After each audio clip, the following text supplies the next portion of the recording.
हरे कृष्णा।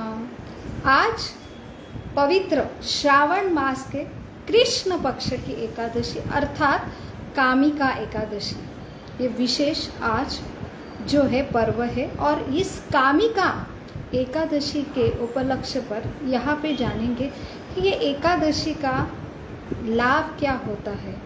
और ये एकादशी हमें हर 15 दिन में अलग अलग एकादशी आती है, तो अलग अलग एकादशी का महात्म्य जो है ब्रह्म वैवर्त पुराण में इसका वर्णन आता है।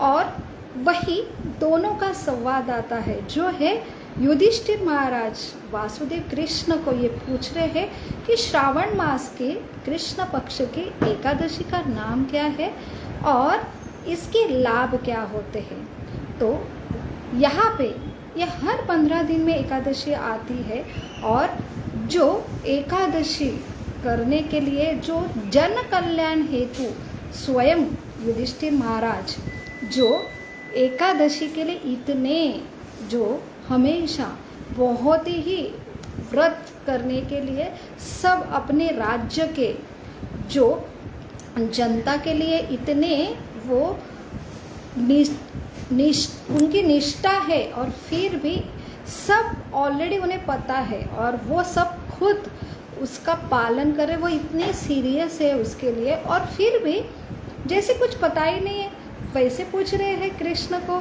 इसका नाम क्या है, इसके लाभ क्या है। तो इससे ये समझ में आता है हमारी चर्चा जो हम चर्चा करते हैं कि क्या चल रहा है, ये क्या है, तो ये जो है वही चर्चा दो श्रेष्ठ व्यक्तियों में जो होती है वो साधारण चर्चा नहीं होती है। तो जन कल्याण के हित के लिए उनके प्रश्न उनके उत्तर भी होते हैं। तो वही हम जो सर्वसाधारण मनुष्य के हित के लिए ये वो चर्चा करते हैं, और हर एकादशी का हर एक विशेष महात्मा रहता है। और इसका एक ही प्रयोजन है, जो है ये भौतिक जगत में हम जो जीव है, मनुष्य जीव है, वो जैसे गुरुत्वाकर्षण शक्ति से हम नीचे आते हैं, वैसे एक तमस की शक्ति है, उससे हम जो है अनकॉन्शियस रहते हैं। और ये अनकॉन्शियसनेस, तमस, ये लेजीनेस और ये शक्ति हमारे ऊपर हावी रहती है, और उसे हम जो है जगाना चाहते हैं। ये व्रत हर 15 दिन में ऐसा जो प्रकृति के नियम द्वारा जो चाहे न चाहे हम गलती करते हैं, और इसके लिए हम जो है पनिश होते हैं। तो जितनी व्यवस्था पनिशमेंट की है तो उतनी ही व्यवस्था है कि हम इससे कैसे ऊपर उठे, और यही प्रयोजन है हर एकादशी का। और एटलीस्ट एकादशी के दिन व्रत नहीं करते, लेकिन एटलीस्ट एकादशी के दिन सबसे महत्वपूर्ण जो मनुष्य जीवन का उद्देश्य है कि मैं अपूर्ण हूँ और मुझे किस कार्य के लिए जीवन में भेजा है, और कौन है मेरा स्वामी, कौन ये सारा जीवन चक्र मेरा सृष्टि का चला रहा है, और ऐसा क्यों है। तो एटलीस्ट उसका स्मरण होना चाहिए। और ये मैं सृष्टि में ये नियमों में बंधा हूँ, और हम सब दुख ना आए इसके लिए प्रयोजन कर रहे, इसलिए हम दिन रात कष्ट कर रहे और सुख के लिए कर रहे, लेकिन ना जाने ये सृष्टि के नियम चक्र बदलते हैं, और अनायास हम मानो ना मानो तो भी हमें ये नियम जो है सृष्टि के, उसके वजह से हम ना चाहते हुए भी ऐसे अनएक्सपेक्टेड दुखों को सामना करते हैं। और उसका एक अल्टीमेटली है कि हमारा अज्ञान। तो अज्ञान, हम कॉन्शियस नहीं है, हर दिन एक जैसा हम मानते हैं और वही दिन में रहते हैं, और ये सृष्टि का जो नियम चक्र है वो चलता है, हमारे ऊपर हावी होता है। तो इसलिए हम एटलीस्ट इस दिन जगना चाहिए, और इस दिन हमें ये समझना चाहिए कि मेरे ऊपर कितने सारे जो है नियम चल रहे हैं, और मैं अनायास ये नियमों का शिकार हो रहा हूँ। तो इसलिए ये सबसे बड़ा प्रयोजन है कॉन्शियसनेस, जो ये जीव ना चाहते भी अनकॉन्शियस होते हैं। तो सबसे ज़रूरी है कॉन्शियसनेस अपने ऊपर जो ऊंचे तत्व है जो हमारे ऊपर असर करते हैं और जिनके वजह से हम दुख और सुख का सामना करते हैं। तो यही प्रयोजन लेके आई है कामिका एकादशी। तो आइए जानते हैं ये कामिका एकादशी का महात्म्य क्या है, ऐसा क्या विशेष है ये कामिका एकादशी। वही प्रश्न जो है वासुदेव कृष्ण को जो युधिष्ठिर महाराज पूछते हैं, वही प्रश्न है जो नारद मुनि अपने पिता ब्रह्मा जी को पूछते कि ये कौन सी एकादशी है श्रावण मास के कृष्ण पक्ष में आने वाली, और इसका फल क्या होता है ये व्रत धारण करने का। तो आइए जानते हैं, और उसके पूर्व हम भगवान से और गुरु को जो है याचना करेंगे कि हमें ऐसे अज्ञान रूपी दुख के अंधेरे से ज्ञान के प्रकाश तक लेके जाए। ओम अज्ञानतिमिरान्धस्य ज्ञानाञ्जनशलाकया चक्षुरुन्मीलितं येन तस्मै श्री गुरवे नमः। नमः ओम विष्णुपदाय कृष्णपृष्ठाय भूतले श्रीमते भक्तिवेदांत स्वामी इति नामिने। नमस्ते सरस्वती देवे गौरवाणी प्रचारिणे निर्विशेष शून्यवादी पाश्चात्य देशतारिणे। वाञ्छाकल्पतरुभ्यश्च कृपा सिन्धुभ्य एव च पतितानां पावनेभ्यो वैष्णवेभ्यो नमो नमः। जय श्री कृष्ण चैतन्य प्रभो नित्यानंद श्री अद्वैत गदाधर शिवासादि गौर भक्तवृंद। हरे कृष्णा कृष्णा कृष्णा हरे हरे, हरे राम राम राम हरे हरे। मूकं करोति वाचालं पंगुं लंघते गिरिं यत्कृपातमहं वन्दे श्रीगुरु दीनतारिणं परमानंद माधवं श्रीचैतन्यं ईश्वरं। हरे कृष्ण। तो आज कामिकी एकादशी है और इसी उपलक्ष्य में ब्रह्म वैवर्त पुराण में एक कथा आती है जो संवाद है ब्रह्मा जी का और नारद मुनि का। नारद मुनि अपने पिता से प्रश्न पूछते हैं कि एकादशी का व्रत करने का क्या लाभ होता है। तो यहाँ पे ब्रह्मा जी अपने पुत्र नारद को ये उत्तर देते कि ये कामिका एकादशी ऐसी विशेष एकादशी है, और ये व्रत अगर हम करते हैं तो ये व्रत का फल ये ऐसे अलग घोड़ों का दान देने से भी ऊंचा है। ये व्रत करने से ऐसे पवित्र स्थान काशी में गंगा स्नान से भी ऊंचा है। ये व्रत करने से जो पुष्कर ऐसा स्नान है वहाँ पे जाके स्नान करने का, जो पुष्कर मेरा एक ही ये भूमि पे ऐसा एक स्थान है जहाँ पे मेरी पूजा की जाती, ब्रह्मा जी की पूजा की जाती। ऐसे स्थान में जाके, पवित्र स्थान में जाके पवित्र नदी में स्नान करने से भी ऊंचा फल मिलता है। वो है सिर्फ ये एकादशी का पालन करने से। और ये एकादशी का पालन करने से जो फल मिलता है वो फल कई गुना ज़्यादा है। जो एक योगी परमात्मा जो हृदय में चतुर्भुज विष्णु है, वही हरि है, वही जो है मधुसूदन है, जो है वही श्रीधर है, ऐसे वही नारायण वासुदेव है। तो ऐसे ये परम योगी तपस्या करके जो परमात्मा के ऊपर ध्यान करते हैं उससे जो फल मिलता है, इससे भी ऊंचा फल ये कामिका एकादशी करने से होता है। और ये एकादशी करने के साथ अगर हम भगवान कृष्ण की पूजा भी करते, आराधना करते, उनका स्मरण करते, उनके बारे में चर्चा करते हैं, तो इसका जो फल है कई गुना ज़्यादा है। कुरुक्षेत्र ऐसे पवित्र स्थान में जो है सूर्य ग्रहण के दिन स्नान करने का, इससे भी पवित्र जो ये सिर्फ पूजा भगवान की और ये कामिका एकादशी का व्रत करने का फल कई गुना ज़्यादा है। जो लोग जो गंगा गोदावरी में स्नान करते हैं, ऐसे सिंहस्थ पर्व जो रहता है, विशेष पर्व, ऊपर से पूर्णिमा के दिन, तो ये 12 साल में जो आता है सिंहस्थ का पर्व, उसमें पूर्णिमा के दिन गोदावरी नदी में जो स्नान करते हैं उससे भी बड़ा फल रहता है। सिर्फ ये आज के एकादशी का व्रत करना और ऊपर से भगवान कृष्ण की आराधना श्रवण मात्र से करने से होता है।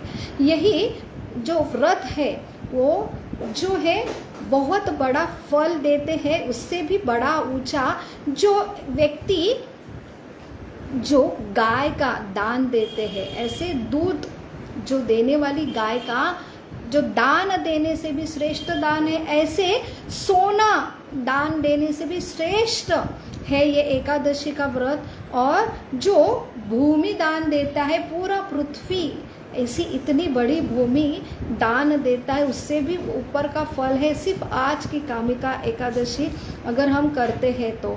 और उसमें अगर हम व्रत के साथ, पूजा के साथ तुलसी का पत्ता अगर भगवान को देते हैं, वो कई गुना ज़्यादा है जो है हम सोने रत्न का दान देते हैं। और ये पूजनीय है जो हम ये अगर व्रत करते हैं, तुलसी का पत्ता देते हैं और ऊपर से हम घी का लैंप लगाते हैं भगवान को, तो ये सबसे बड़ा जो फल माना जाता है। तो ऐसे जो व्रत उसके साथ भगवान के बारे में सुनना, ये भी एक पूजा ही है भगवान की। और उसके साथ जो तुलसी पत्ता दान करना और एक जो घी का लैंप लगाना, ये उससे भी ये लोग पूजनीय होते हैं। जो स्वर्गवासी गंधर्व है, जो है नाग है, तो ऐसे अप्सरा है, उनके द्वारा, देवता द्वारा ऐसे व्यक्ति पूजनीय होते हैं। और ये है पुण्य का फल। वैसे ही आप कितना पाप करते हैं, तो सबसे बड़ा पाप है गर्भ हत्या का पाप, ब्राह्मण हत्या का पाप। ऐसे ये बड़े बड़े पाप से भी मुक्ति देने वाला ऐसा कामिका एकादशी का व्रत पालन करने से होता है। तो यहाँ पे ये सब जो पाप और पुण्य है, तो ये कब लागू होता है? जब सबसे ज़रूरी हमें मन में शंका होती है, सही में होता है क्या? तो ये हम व्रत करते हैं, सुनते हैं, तो हमें तो कान दिए हैं, हमें जो हमारा स्वभाव दिया एंजॉय, हमें ये नहीं सुनेंगे तो हम बाकी की चीज़ सुनेंगे। लेकिन ये सुनते सुनते, व्रत करते करते सबसे बड़ा फल है वो ज़रूरी है, वो है विश्वास, जो है श्रद्धा। हम है इसलिए हम ये सुनते हैं। अगर हमारे हृदय में थोड़ी भी श्रद्धा है, श्रद्धा ये सबसे बेसिक्स जो साइंस में एक एलिजिबिलिटी लगती है कि मुझे मेडिकल कॉलेज में जाना है, इंजीनियर कॉलेज में जाना है और मुझे डॉक्टर इंजीनियरशिप में अगर इच्छा करती मुझे जाना है, इससे थोड़ी होने वाला है। तो मुझे कम से कम एलिजिबिलिटी होना चाहिए, एटलीस्ट मुझे नीट का एग्जामिनेशन इतने स्कोर चाहिए तब मुझे एडमिशन बोलेगी, ये एलिजिबिलिटी है। वैसे ही ये सारे पुण्य मिलने के लिए, ये सारे पाप से मुक्त होने के लिए पहली योग्यता है। ये भी बड़ा साइंस है, ये सबसे बड़ा साइंस है। और साइंस के लिए पहली एलिजिबिलिटी है श्रद्धा। तो इसलिए कोई कोई लोग हम देखते हैं कि तुरंत उनमें श्रद्धा जन्मजात होती है, सुनने के लिए एटलीस्ट श्रद्धा है। नहीं, ये ठीक है। कोई के बोलेंगे अरे ये सब क्या है, जो जिनके पास काम नहीं है वो करते हैं, ये सिर्फ भावनिक लोग हैं वो करते हैं, ये सिर्फ पूजा पाठ करने वाले लोग हैं वो करते हैं, ये सिर्फ पूजा पाठ है, उनको लगता है कि ये करने से ये फल मिलेगा। वो हम तो उसके विश्वास नहीं रखते। हम तो क्या है, कर्मयोगी है। उन्हें योगी भी पता नहीं। योगी का अर्थ है कि जो हर कार्य, जो ऊंचे ऐसे तत्व भगवान को श्रद्धा है और उनके युक्त होके वो हर कार्य उनके प्रसन्न के लिए करते हैं, उनका चिंतन हमेशा ऊंचा ध्येय होके ये कर्म करते हैं, उसे कर्मयोगी कहते हैं। तो कर्मयोगी अलग रहती, कर्मकांडी जो रहते वो अलग रहते। कर्मकांडी जो है जिन्हें विश्वास है, ये कर्मयोगी जो है निष्काम योगी है कि मैं भगवान के प्रसन्न के लिए कर रहा, बस मुझे और कोई कामना नहीं है। और दूसरा है कर्मकांडी जो करते हैं और उन्हें श्रद्धा है और उन्हें कुछ तो लाभ चाहिए, जो है फ़ायदा चाहिए करने के बाद, युक्त होने के बाद, एटलीस्ट युक्त होने के बाद मुझे एटलीस्ट ये जन्म मृत्यु के चक्कर से जाना है। तो कर्मयोगी है निष्काम, जो सिर्फ शुद्ध भक्त भी कहलाता है कि जो सिर्फ भगवान के प्रसन्न के लिए कर रहा है। एक कर्मयोगी है नहीं, मुझे जन्म मृत्यु का चक्कर, उसे समझ में आया है, सबसे बड़ा ध्येय है, दुख का कारण मैं इधर अटका हूँ, तो यहाँ से जो छुड़ाने के लिए ये सबसे बड़ा पावर उनके हाथ में है, वो मानता है, श्रद्धा है और इसलिए वो कर रहा है। तीसरा है जो है इसमें कुछ तो उनका स्वार्थ है, कर्मकांडी जो है तो ये ऊंचा स्वार्थ है। और दूसरा स्वार्थ अर्षभ, तो उसके पहले जो है कि मुझे और जिज्ञासु, तो मुझे अर्थ चाहिए, मुझे मेरे पाप अभी जो टेंशन चल रहा है उससे मुक्ति चाहिए, और इसलिए भगवान ऊंचे भगवान को शरण जाते और ये व्रत करते हैं, ये एक है।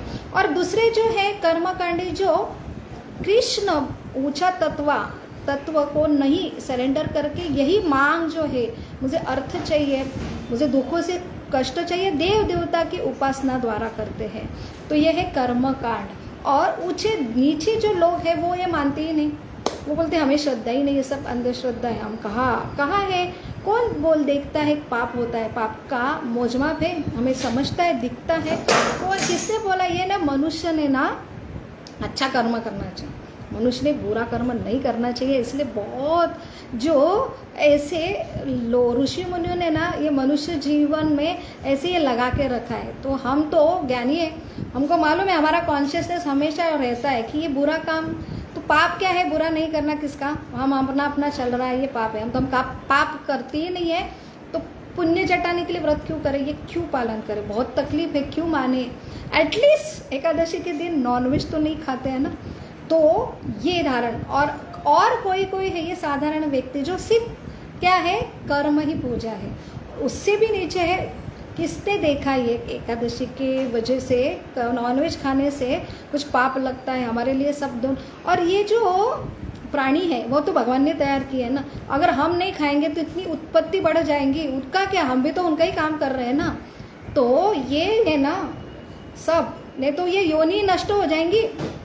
ये इसलिए हम ये सृष्टि चक्र मेंटेन करने का काम कर रहे हैं। इसलिए क्या होता है, तो सब दिन एकादशी है, सब दिन सेम है, क्यों हमने पालन करना।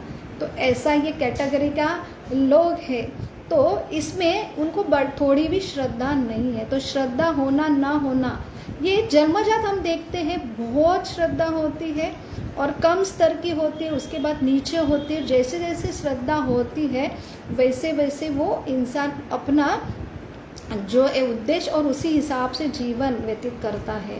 तो ये एक एलिजिबिलिटी है शुरुआत की, और यही भगवान कहते हैं कि इतने हम कोई जो चौथे कैटेगरी के लोग हैं विश्वास ही नहीं करते कि पहला जन्म था, आगे का जन्म है, तो पुण्य का पाप का है, यही सब कुछ है। हमारी बॉडी है ना, केमिकल स्ट्रक्चर है, जी लिया आइसक्रीम जैसा, पिघलने के पहले जी लो, एंजॉय करो, यही आनंद हम फेस कर रहे हैं, वही एंजॉय है, वही पुण्य है। और किसने देखा ये करने से कुछ होता है, नहीं करना। हमारा कॉन्शियसनेस अंदर से हर्ट होता है कि ये बुरी काम कर रहा है, अंदर काम कर रहा है, बस हो गया। अरे ये क्या है, आत्मा वित्मा कुछ नहीं है, केमिकल स्ट्रक्चर की बॉडी है, जी लो, मृत्यु होने के बाद सब नष्ट, सिंपल है। आत्मा को देखा ही नहीं है, ऊपर से परमात्मा की बात कर रहे हैं, उसके बाद पुण्य पाप ये तो हम मानते ही नहीं है, क्योंकि हमारे बुद्धि से तर्क से हम विश्वास नहीं करते। और ये जो शास्त्र है ना, ये प्रिंट है ना, मनुष्य ने लिखी है, वो सिर्फ क्या है, डराने के लिए, अच्छे कर्म। तो हम ऐसे ही अच्छे कर्म करते ही हैं, हमें पता है कि हमको किसका नुकसान नहीं करना, वही पाप है, वो करते हैं हम।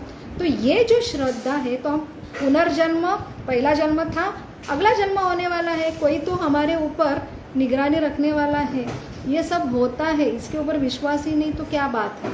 तो ये प्रकार के लोग हैं, लेकिन कोई जन्म से ही इसमें श्रद्धा रखते हैं। और श्रद्धा ये प्रथम एलिजिबिलिटी है, ये जानने के लिए साइंस है, उसकी पहली एलिजिबिलिटी श्रद्धा है।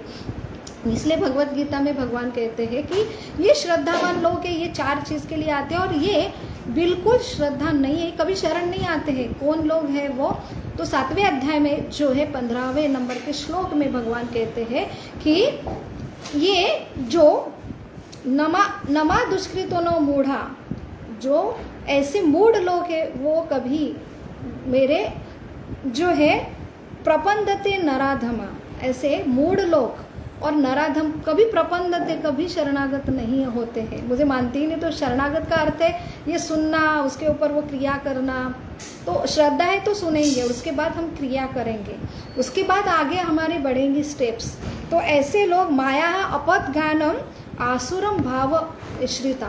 तो माया अपत ज्ञानम, इसका अर्थ है कि जो खुद को बहुत ही जो किसी का बहुत ही पहले से ही बहुत विद्वान इंटेलिजेंट जीनियस रहते, बाय बॉर्न जीनियस है, और इसलिए ऊंचे ऐसे घर में जन्म लेते हैं, तो फैसिलिटी पहले से अवेलेबल है, उनके मदर फादर भी बहुत जीनियस है, ये भी जीनियस है, और ऐसा आईक्यू किया है, पूरी फैसिलिटी है, तो जीवन भर हाईली क्वालिफाइड बनो, करियर करो, अच्छे से पैसे कमाओ, और फिर सात्विक का अर्थ है किसका नुकसान मत करो। ये है, यही वो खुद को ही समझते हैं कि सब जो है हम क्वालिफाइड है और हम इसको मानते नहीं। तो माया अपहत ज्ञानम, ऐसे लोगों का ज्ञान जो है चुराती है माया। तो माया का अर्थ है सही क्या है गलत क्या है, एक शक्ति है भगवान की, जो भगवान कहते हैं ये यथा माम प्रपंदन थे, जो मैं जैसा है वो हृदय में मैं सबको जानता हूँ, और जैसा है श्रद्धा उससे मैं आदान प्रदान करता हूँ। अगर आपके जीवन भर आप खुद को ही ग्रेट समझते हैं, आपका जो जन्म हुआ है उसके लिए पहले जन्म का क्रेडिट नहीं है, अपने से जो है खजूर से टपके ऐसे आए, तो everything is happen by chance, it is not, it is everything is happen by plan.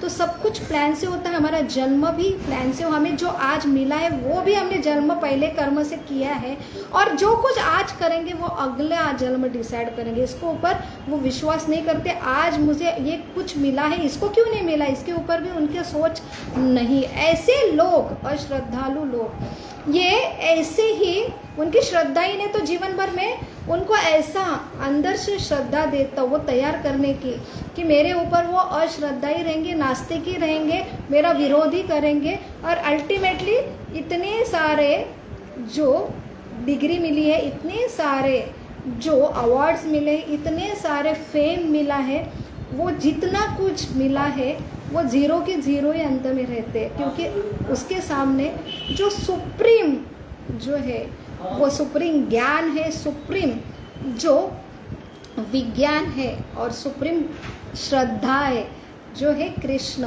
वो एक नहीं लगा तो यहाँ पे शून्य की वैल्यू शून्य ही आती है। तो भगवान यहाँ पे श्रद्धा, ये आज हमारा डिस्कस का टॉपिक है श्रद्धा, ये हमारी श्रद्धा है, लेकिन उसके बाद क्या हमने श्रद्धा जो गेन की है ये बहुत पूर्व जन्म की है।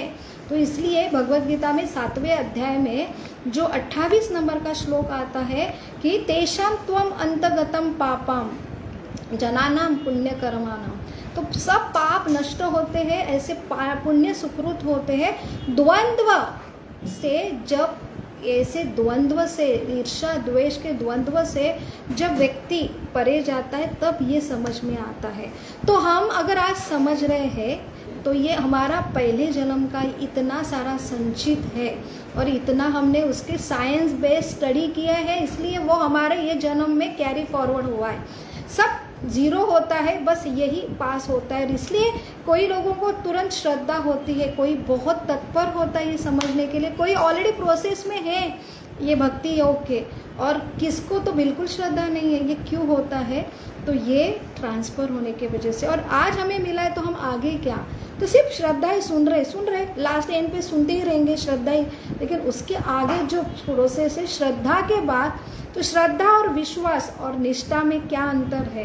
तो यहाँ पे एक स्टोरी आती, भगवान के ऊपर है ना विश्वास, लेकिन आगे क्या उन्होंने उपदेश दिया है, उसके बाद हमें अल्टीमेटली उनसे प्रेम, ये संबंध प्रयोजन तक जाना है, उसके बारे में क्या करना है, उसके लिए ये ऐसे व्रत बहुत श्रद्धा से करना है, इस दिन अध्ययन करना है, लेकिन सबसे ज़रूरी है श्रद्धा निष्ठा के साथ करना है। तभी हम दिन ब दिन जो मिला है उसकी प्रगति हमें मिलेगी और उससे ही हम आगे जाएंगे। तो हमें जो मिला है अनायास नहीं है, it is happen by plan. वो प्लान है कि हमने आगे भी जाना चाहिए। तो श्रद्धा निष्ठा में ये अंतर है कि गिर्यारोहक है वो बहुत ही डैशिंग पैशनेट रहते हैं ये लोग, और ऐसे एक सबसे ऊंचा जो एवरेस्ट पर्वत पे ये जो है ट्रैकिंग के लिए गए, और ऐसे ट्रैकिंग में मूड में पैशन में गए, और मौसम भी अच्छा था उनके साथ। ऐसा कभी रात होती है तो टेंट के लिए व्यवस्था होती है और उनके साथ सब सामग्री रहती है, ऐसे सैक लिए हुए कि कभी भी ऐसा टेंट जो है ओपन करके वो तंबू डाल के वहाँ पे रात जो है वो वहाँ पे गुजार सकती है, और वैसी व्यवस्था सब कुछ उनमें रहती है। तो सबके पास सैक है, सारे ग्रुप में ये गिर्यारोहक जा रहे हैं, और अचानक, इसलिए बोलते हैं हम बहुत ही प्लान करते हैं लेकिन प्रकृति अचानक कब धोखा देती है। बेमौसमी क्या होने लगा, बर्फ की बारिश होने लगी और तुरंत अंधेरा छा गया, और एक मित्र जो है अपने झुंड ग्रुप से वो क्या हो गया, उसका रास्ता वो भूल गया, रास्ता चूक गया। अभी उसके पास कोई नहीं है, फ्रेंड नहीं है, कांटेक्ट नहीं है, बस एक सैक है। तो अभी क्या करें, तो यहाँ पे ना ऊपर जा रहा हूँ या नीचे जा रहा हूँ, या मुझे वो टेंट के लिए भी जगह नहीं मिल रही है। तो सब रास्ते बंद, बारिश, ये बर्फ़ की बारिश पड़ रही है। अभी 100% में मेरे पैशन के लिए, ट्रैक के लिए गया था, ऐसा मैं रिकॉर्ड में बनाऊंगा और सब मुझे देखते रहेंगे। ये पैशन से निकले थे, क्या से क्या हो गया। अभी ऐसी बारी है, बस एक ही दिख रहा है, मृत्यु सामने। अभी क्या करें, अभी ये लास्ट मृत्यु के टाइम सब जो है श्रद्धा अश्रद्धा बाजू होती, कोई नहीं सहारा। तब अंदर से और बाहर से ऐसा कुछ आवाज़ आता है और सब समझता है कि अभी एक ही सहारा है, वो है पुकारना, हे भगवान कहाँ है तुम, अगर सही में तुम हो तो मेरी मदद करो, मुझे कुछ रिकॉर्ड बनाना नहीं, बस मुझे लाइफ चाहिए, मुझे ज़िंदगी दो। ये बर्फ़ की बारिश में रात भर में रहूँगा तो 100% मर जाऊँगा, मुझे जीना है, मेरी एक इच्छा है। आप सुना है भगवान पिता रहता है और पुत्र की इच्छा पूरी करते, मेरी कोई इच्छा नहीं, मुझे कुछ नहीं चाहिए। लोग जाते तुम्हारे पास, ये जो वो दो, उसके लिए करते हैं, और मुझे तो कुछ नहीं चाहिए, बस मुझे जीवन दान, और मुझे जीवन दान दोगे ना तो फिर मैं आपके ऊपर श्रद्धा, मेरा विश्वास जागरूक होगा, और फिर मैं आप जो बोलेंगे वो करूँगा। तो यहाँ पे उसने ये भगवान से जोर से बोला, और अभी एक आवाज़ सुनाई दी, और फिर भी वो हक्का बक्का रह गया कि सही में भगवान है, क्योंकि तीव्रता नहीं थी अभी तक उनसे बोलने की, मांगने की, और मेरे पास अभी कोई आश्रय नहीं है, इसलिए इतना तीव्रता हुआ, और कई सहारा नहीं दिख रहा, एक ही सहारा है, और वो सहारा से मैंने तीव्रता से पुकारा, और तीव्रता से अभी रेसिप्रोस्पॉन्स आ रहा है। तो वहाँ पे बोले भगवान कि बेटा तुझे अगर जीना है और इसलिए तूने मुझे पुकारा है तो मेरी बात सुनना पड़ेगा। तो वो बोले आप जो बोलेंगे वो करूँगा। तो फिर से बोला आप जैसा मैं बोलता वैसा करूँगा, हाँ। तो वहाँ पे उन्होंने बोला बेटा एक डोरी का आश्रय था, उस पर लगता था ये गिर्यारोहक, जो डोरी ऊपर टॉप पे पर्वत पे रहती उसके सहारे वो ट्रैकिंग करता है। तो जीवन में अभी एक ही डोरी है, और वहाँ पे भगवान उसे बोलते ये डोरी छोड़ दे मेरा। तो अभी ये इतना शॉकिंग हो गया, भगवान मैंने आपको जीने का जो है प्रश्न पूछा है कि मुझे जीना है, क्या करना है, आप तो मरने का, मैं कैसा मरना है ये नहीं पूछा मैंने। तो ये मरने का मुझे तुम ये तरकीब बता रही है, ये डोरी एकमात्र है, उससे मैं पकड़ा हूँ, और ये छोड़ूंगा तो 100% मैं मर जाऊँगा। तो यहाँ पे आता है कि पहला विश्वास से पुकारा, तीव्रता से पुकारा, इसलिए रेसिप्रोकेशन हुआ।